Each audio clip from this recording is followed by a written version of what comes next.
Estimados estudiantes, bienvenidos a una teleclase más de nuestro curso de Física 1.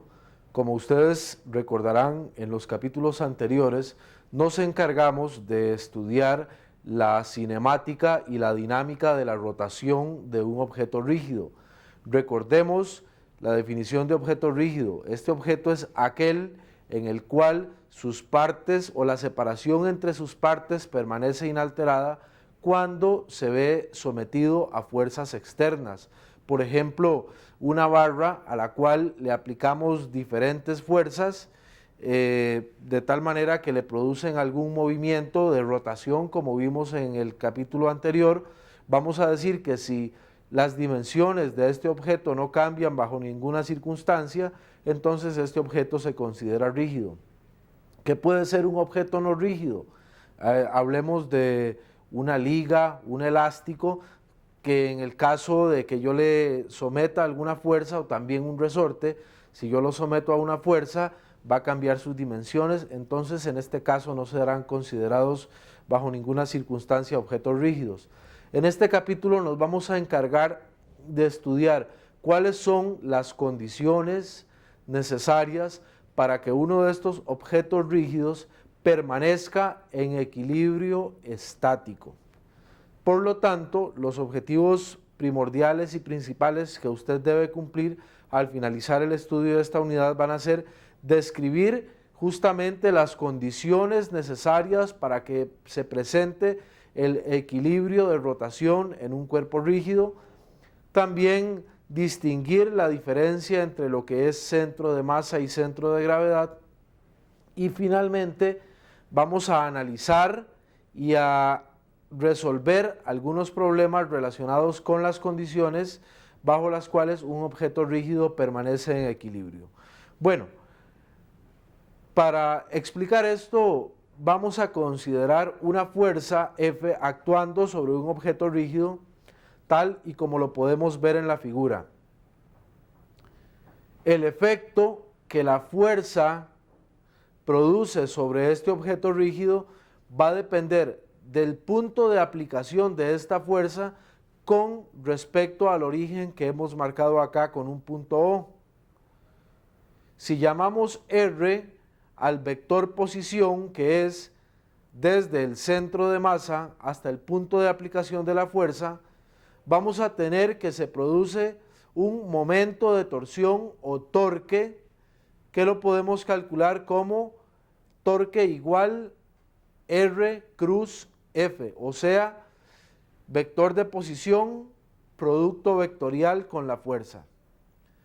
Recordemos que el signo que tiene el momento de torsión depende del sentido de rotación que la fuerza le produce al objeto rígido. Hemos dicho que si la fuerza es tal que la rotación es en el sentido de las manecillas del reloj, vamos a asignar un signo menos a este momento de torsión. Ahora, si la rotación que produce la fuerza es contraria a las manecillas del reloj, vamos a decir que para este caso el momento de torsión tiene un signo positivo. Muy bien, consideremos ahora, como lo podemos ver en esta nueva figura, dos fuerzas F1 y F2 actuando nuevamente sobre un objeto rígido. Observemos que estas fuerzas tienen igual dirección, igual magnitud, pero están aplicadas en sentido diferente. Cuando dos fuerzas como estas que están acá tienen igual dirección, igual magnitud, igual sentido e igual línea de acción, se dice que son fuerzas equivalentes. Por supuesto, en esta figura que acabamos de ver, como las dos fuerzas tienen sentidos o direcciones diferentes, vamos a ver que estas fuerzas no se consideran equivalentes. ¿Por qué? Para que se consideren equivalentes, tanto F1 como F2 deben producir exactamente el mismo momento de torsión sobre el objeto rígido. Analicemos el caso de la fuerza que va hacia la derecha.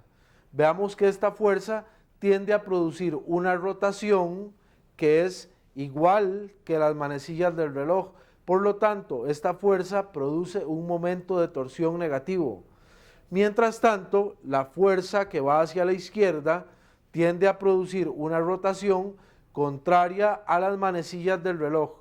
Por lo tanto, decimos que el torque o el momento de torsión que produce esta otra fuerza es positivo.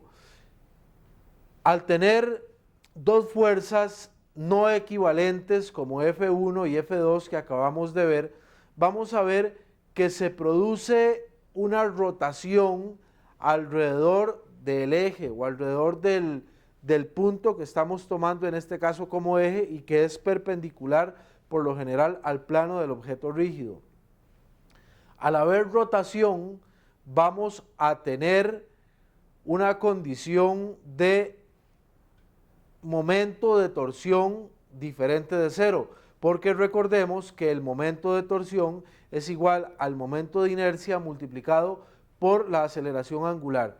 Si la aceleración angular es diferente de cero, el momento de torsión es diferente de cero y por lo tanto, bajo estas condiciones, el objeto rígido no va a estar en equilibrio de rotación. Por lo tanto, ya tenemos una condición para que un objeto rígido esté en equilibrio de rotación. Y esta condición es que la suma de todos los momentos de torsión que actúan sobre el objeto tiene que ser igual a cero. Recordemos que en el capítulo 5, cuando estuvimos analizando las leyes del movimiento de Newton, habíamos analizado un caso que permitía de alguna manera que un objeto estuviera en equilibrio, pero ese equilibrio era un equilibrio de traslación. O sea, si ustedes recuerdan, habíamos dicho que cuando la suma de todas las fuerzas externas que actúan sobre un objeto es cero, ese objeto está en equilibrio, pero este equilibrio es equilibrio de traslación. Ahora acabamos de incluir una nueva condición necesaria para que un objeto esté no solamente en equilibrio de traslación, sino también en equilibrio de rotación, y esta es que la suma de torques o de los momentos de torsión que actúan sobre este objeto también sea cero. La primera condición, o sea, suma de fuerzas igual cero, me garantiza que el objeto no se traslade. Y la segunda condición, o sea, que la suma de los momentos de torsión sea igual a cero, me garantiza que el objeto no rote. Veamos o recordemos un momento el ejemplo que acabamos de analizar. Si yo tengo dos fuerzas no equivalentes actuando sobre un objeto, estas fuerzas producen rotación. Si yo aplicara única y exclusivamente la condición de suma de fuerzas igual cero, yo puedo ver que como una fuerza va hacia la izquierda, otra va hacia la derecha, las dos tienen exactamente la misma magnitud y la misma línea de acción. Entonces, si yo digo suma de fuerzas, en este caso es igual a cero, pues se cancelan. Y sin embargo, a pesar de que la suma de fuerzas es igual a cero, el objeto tiende a rotar. ¿Por qué? Bueno, porque la suma de los momentos de torsión no es igual a cero. Entonces, es importante que recordemos muy claramente estas dos condiciones y recordemos también que el momento de torsión se calcula como R cruz F, o sea, necesitamos que la suma de R cruz F, donde F son todas las fuerzas externas, sea igual a cero para que este objeto se mantenga en equilibrio de rotación.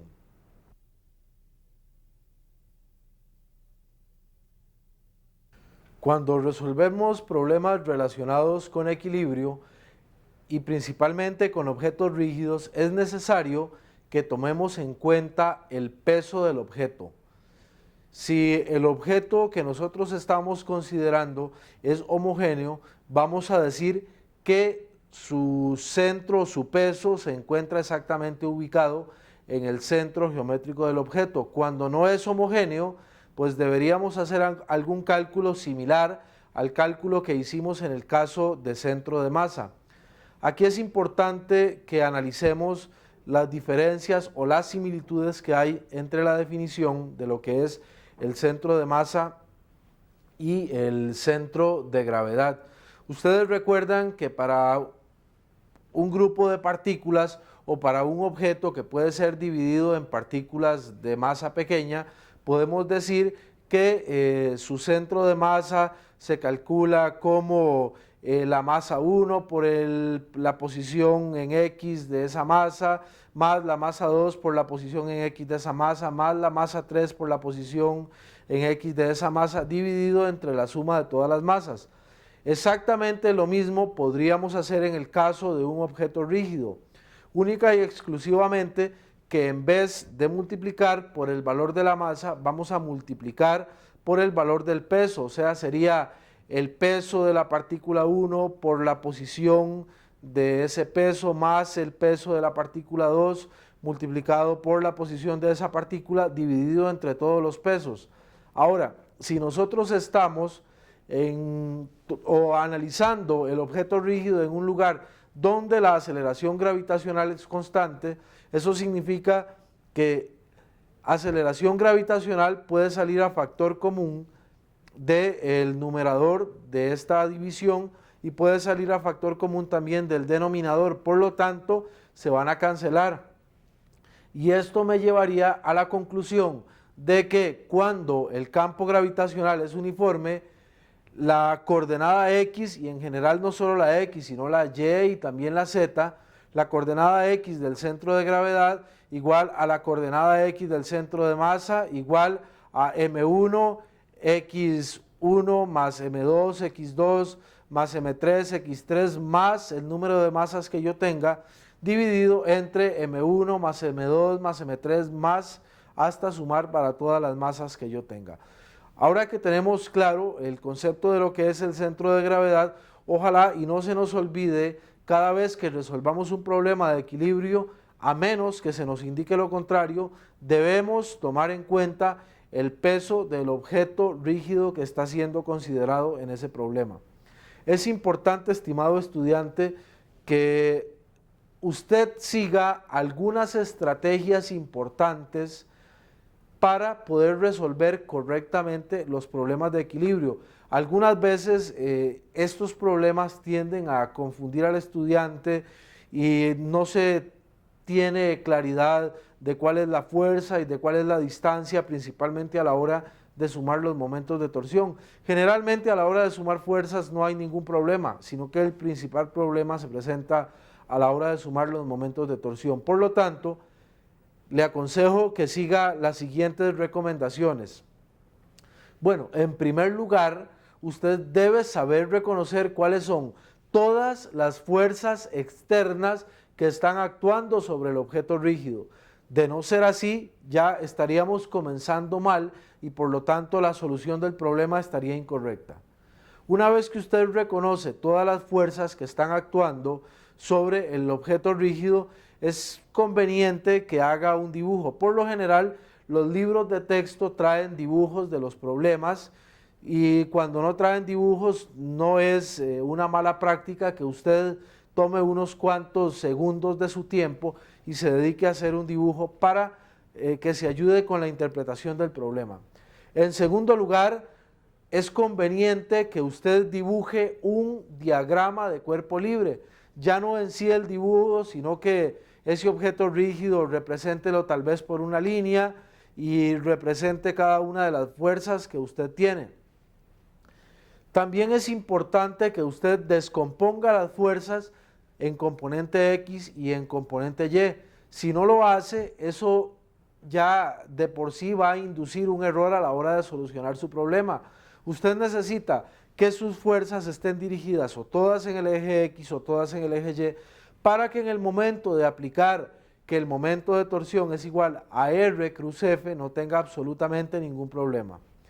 Una vez que usted descompone todas las fuerzas en componente X y en componente Y, es importante que elija un eje o un punto a partir del cual va a empezar a sumar sus momentos de torsión. Generalmente el punto que se debe elegir para sumar los momentos de torsión debe ser tal que me elimine una o algunas veces hasta dos de las incógnitas que yo necesito encontrar para poder finalizar con una ecuación en la que por lo general va a haber una o tal vez solamente 2 incógnitas y no 4 como en algunas veces puede ocurrir. Lo que vamos a hacer simple y sencillamente es que sobre alguna de las fuerzas desconocidas colocamos nuestro origen, o sea, estaríamos diciendo que para esa fuerza R es igual a 0, y como R es igual a 0, vamos a decir que no produce bajo estas condiciones momento de torsión. Una vez que elegimos convenientemente este eje a partir del cual vamos a sumar los momentos de torsión, vamos a aplicar la primera condición de equilibrio, o sea, la suma de los momentos de torsión igual a 0. Y aquí pues es importante también que usted recuerde el signo que tenemos que elegir para el momento de torsión de acuerdo a la rotación que esa fuerza tiende a provocar sobre el objeto rígido. También es necesario que usted aplique la condición de que la suma de fuerzas es igual a 0. Por lo general, la aplicación de la primera condición de equilibrio y de la segunda condición de equilibrio lo van a conducir a usted a un sistema de ecuaciones lineales con dos incógnitas. Puede utilizar cualquier sistema como sustitución o como suma y resta, simple y sencillamente para poder resolver este sistema de ecuaciones, que es lo que lo van a conducir finalmente a que usted obtenga un resultado o una respuesta correcta del problema que se le ha planteado. Vamos a aplicar justamente estos conceptos a la resolución de algunos problemas que he preparado para esta ocasión.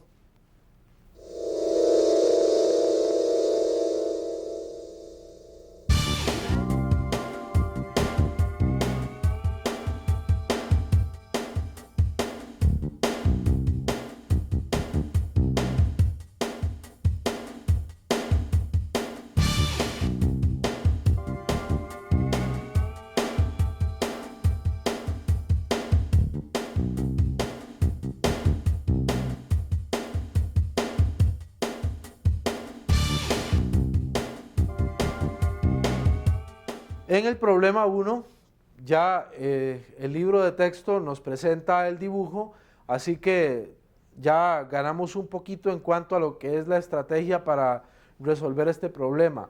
Nos correspondería a nosotros realizar el diagrama de cuerpo libre. Veamos. Tenemos a la izquierda el peso 1, que lo representamos con W1.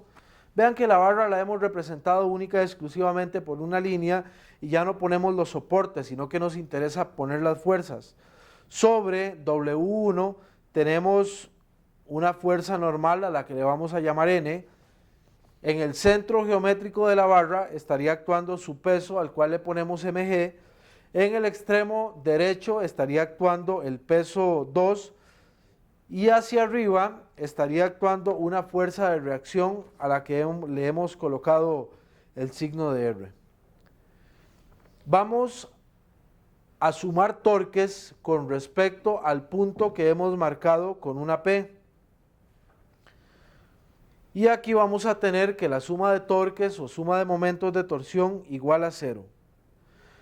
Veamos que para N la distancia que hay hasta el punto P es L medios más D. Esta fuerza N tiende a producir una rotación que es igual que la rotación de las manecillas del reloj, por lo tanto este momento de torsión es negativo. Entonces tendríamos N por L medios más D más W1 por L medios más D. W1 tiende a producir una rotación contraria a las manecillas del reloj, por lo tanto le colocamos un signo más mg, que es el peso de la barra, por D, que es la distancia que hay del centro geométrico de la barra al punto P, menos W2 por X. Veamos nuevamente que W2 tiende a producir una rotación que es igual a la rotación de las manecillas del reloj, por lo tanto, este torque o este momento de torsión es negativo. La condición de nuestro problema es que N, o la fuerza normal colocada a la izquierda, sea igual a 0. Colocando N igual 0, en esta ecuación y despejando para x tenemos x igual W1 más W2 por D más W1 por L medios dividido entre W2. Este problema de equilibrio es un problema relativamente sencillo porque en este caso todas las fuerzas son perpendiculares al brazo de palanca, lo que significa que no tenemos que aplicar en ningún momento la condición de seno o de coseno para poder encontrar la distancia perpendicular. Con este nuevo problema que vamos a resolver, sí vamos a ver un caso en el cual vamos a tener que aplicar una condición para poder encontrar los valores de las distancias perpendiculares.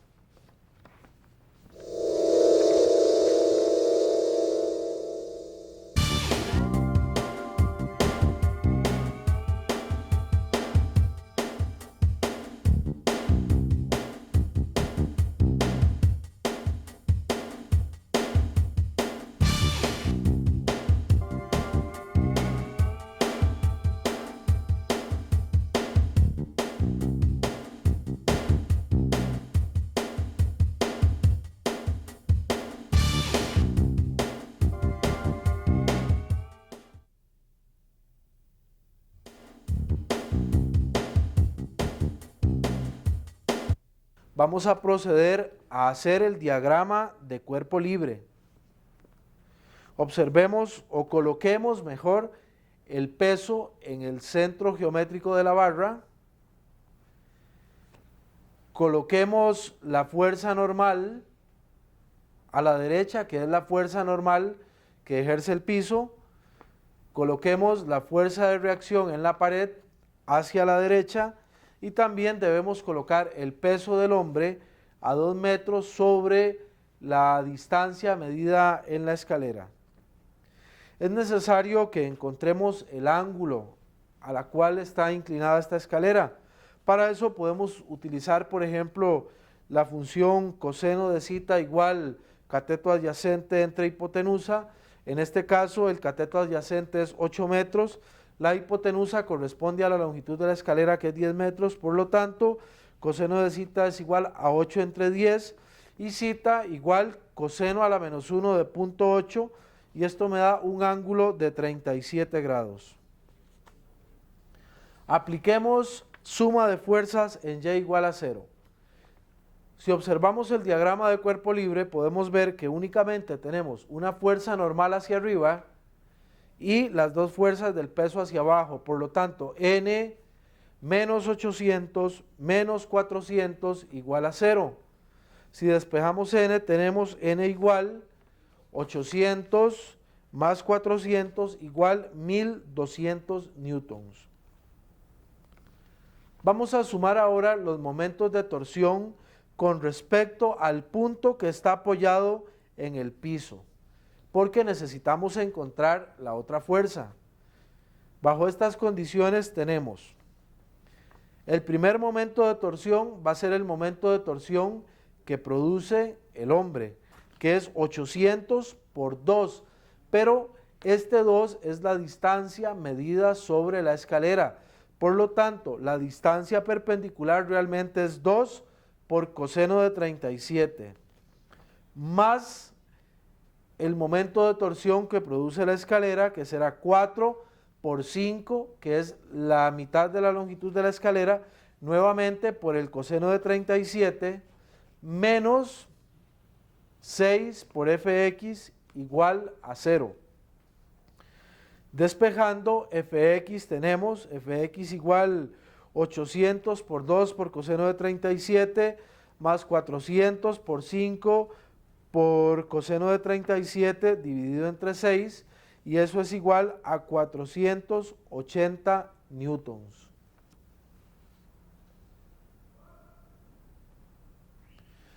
Resolvamos un problema donde tengamos involucrada también una tensión y por lo tanto un ángulo nuevo que tenemos que utilizar a la hora de calcular los momentos de torsión.